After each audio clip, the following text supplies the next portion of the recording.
ಬೆಂಗಳೂರಿನಲ್ಲಿ ಎರಡನೇ ವಿಮಾನ ನಿಲ್ದಾಣ ನಿರ್ಮಾಣಕ್ಕೆ 7 ಸ್ಥಳ ಗುರುತು. ಉಪಮುಖ್ಯಮಂತ್ರಿ ಡಿಕೆ ಶಿವಕುಮಾರ್ ಹೇಳಿಕೆ.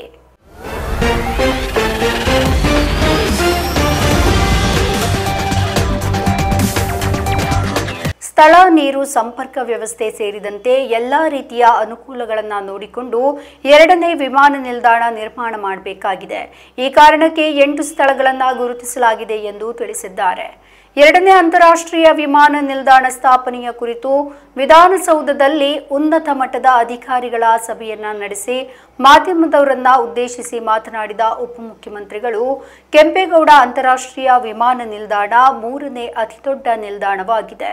ಮುಂಬೈ, ದೆಹಲಿ ಬಿಟ್ಟರೆ ದಕ್ಷಿಣ ಭಾರತದಲ್ಲೇ ದೊಡ್ಡ ನಿಲ್ದಾಣವಾಗಿದ್ದು 70 ಮಿಲಿಯನ್ ಪ್ರಯಾಣಿಕರು ಪ್ರಯಾಣಿಸುತ್ತಾರೆ. ಮುಂದಿನ ದಿನಗಳಲ್ಲಿ 110 ಮಿಲಿಯನ್ಗೆ ತಲುಪುತ್ತೆ ಅಂತ ಅಂದಾಜಿಸಲಾಗಿದೆ ಅಂತ ಹೇಳಿದ್ದಾರೆ. ಕೆಂಪೇಗೌಡ ಅಂತಾರಾಷ್ಟ್ರೀಯ ವಿಮಾನ ನಿಲ್ದಾಣವನ್ನ ಪಿಪಿಇ ಮಾದರಿಯಲ್ಲಿ ನಿರ್ಮಾಣ ಮಾಡಲಾಗಿತ್ತು. ಹೊಸ ನಿಲ್ದಾಣವನ್ನ ಇದೇ ರೀತಿ ನಿರ್ಮಾಣ ಮಾಡಲಾಗುವುದು. ಇದರಲ್ಲಿ ಕೇಂದ್ರ, ರಾಜ್ಯ ಸರ್ಕಾರಗಳ ಪಾಲು ಕೂಡ ಇರುತ್ತೆ. ಮೂಲ ಸೌಕರ್ಯ ವ್ಯವಸ್ಥೆಯನ್ನ ನೋಡಿ ಜಾಗಕ್ಕೆ ಹಸಿರು ನಿಶಾನೆಯನ್ನ ನೀಡಲಾಗುತ್ತೆ. ಸಚಿವರಾದಂತಹ ಎಂಬಿ ಪಾಟೀಲರು ಅತ್ಯಂತ ಅಚ್ಚುಕಟ್ಟಾಗಿ ಯೋಜನೆಯನ್ನ ಸಿದ್ಧಪಡಿಸಿಕೊಂಡಿದ್ದಾರೆ. ತಾಂತ್ರಿಕ ವರದಿಗಳು ಕೂಡ ಬಂದಿದ್ದು ಇವುಗಳನ್ನ ಮುಖ್ಯಮಂತ್ರಿಗಳ ಬಳಿ ಚರ್ಚೆ ಮಾಡಲಾಗುತ್ತೆ. ನಂತರ ದೆಹಲಿಗೆ ಅದನ್ನ ಕಳಿಸಲಾಗುತ್ತೆ ಎಂದು ಹೇಳಿದ್ದರು. ಅಂತಿಮವಾಗಿ ಕೇಂದ್ರ ಸರ್ಕಾರವೇ ಅನುಮತಿಯನ್ನ ನೀಡಬೇಕು. ಕೇಂದ್ರ ತಂಡ ಸಾಧಕ ಬಾಧಕಗಳನ್ನ ಗಮನಿಸಿ ತಾಂತ್ರಿಕ ಅಂಶಗಳನ್ನ ಪರಿಶೀಲಿಸಿ ಯಾವ ಜಾಗದಲ್ಲಿ ವಿಮಾನ ನಿಲ್ದಾಣ ಬಂದ್ರೆ ಒಳ್ಳೆಯದು, ಬೆಂಗಳೂರಿಗೆ ಹೇಗೆ ಇದು ಅನುಕೂಲ ಆಗುತ್ತೆ ಎಂಬುದನ್ನು ನೋಡಿ ತೀರ್ಮಾನ ಮಾಡ್ತಾರೆ ಅಂತ ತಿಳಿಸಿದ್ದಾರೆ. ವಿಮಾನ ನಿಲ್ದಾಣ ನಿರ್ಮಾಣದ ಕಾಲಾವಧಿಯ ಬಗ್ಗೆ ಕೇಳಿದಾಗ, ಕೇಂದ್ರದಿಂದ ಅನುಮತಿ ನೀಡಿದ ತಕ್ಷಣ ಕೆಲಸವನ್ನ ಪ್ರಾರಂಭಿಸಲಾಗುವುದು.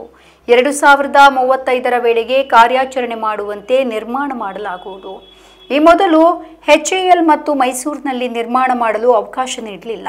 ಸಮಯಕ್ಕಾಗಿ ಕಾದಿದ್ದೆವು. ಬೇರೆ ರಾಜ್ಯಗಳು ಈ ಸಂದರ್ಭವನ್ನ ಬಳಸಿಕೊಳ್ಳಬಾರದು ಅಂತ ನಾವು ವೇಗವಾಗಿ ಕೆಲಸವನ್ನ ಮಾಡ್ತಾ ಇದ್ದೇವೆ ಅಂತ ಹೇಳಿದ್ದಾರೆ. ಬೆಂಗಳೂರು ಅತ್ಯಂತ ವೇಗವಾಗಿ ಬೆಳೀತಾ ಇದೆ. ಈ ಕಾರಣಕ್ಕೆ ಕೇವಲ ಒಂದು ವಿಮಾನ ನಿಲ್ದಾಣ ಸಾಕಾಗುವುದಿಲ್ಲ. ಸಚಿವರಾದಂತಹ ಎಂಬಿ ಪಾಟೀಲ್ ಅವರ ನೇತೃತ್ವದಲ್ಲಿ 10 ಸಭೆಗಳನ್ನು ನಡೆಸಲಾಗಿದೆ. ಎರಡನೇ ವಿಮಾನ ನಿಲ್ದಾಣ ನಿರ್ಮಾಣಕ್ಕೂ ಒಂದಷ್ಟು ನಿಯಮಗಳಿವೆ. ಹೀಗಾಗಿ ಈಗಲೇ ಇದರ ಸಿದ್ಧತೆಯನ್ನ ಮಾಡಿಕೊಳ್ಳಲಾಗ್ತಾ ಇದೆ. ನಮ್ಮ ಈ ವಿಡಿಯೋ ನಿಮಗೆ ಇಷ್ಟ ಆದಲ್ಲಿ ಲೈಕ್ ಮಾಡಿ, ಶೇರ್ ಮಾಡಿ, ಕಮೆಂಟ್ ಮಾಡಿ ಮತ್ತೆ ಸಬ್ಸ್ಕ್ರೈಬ್ ಮಾಡಿ.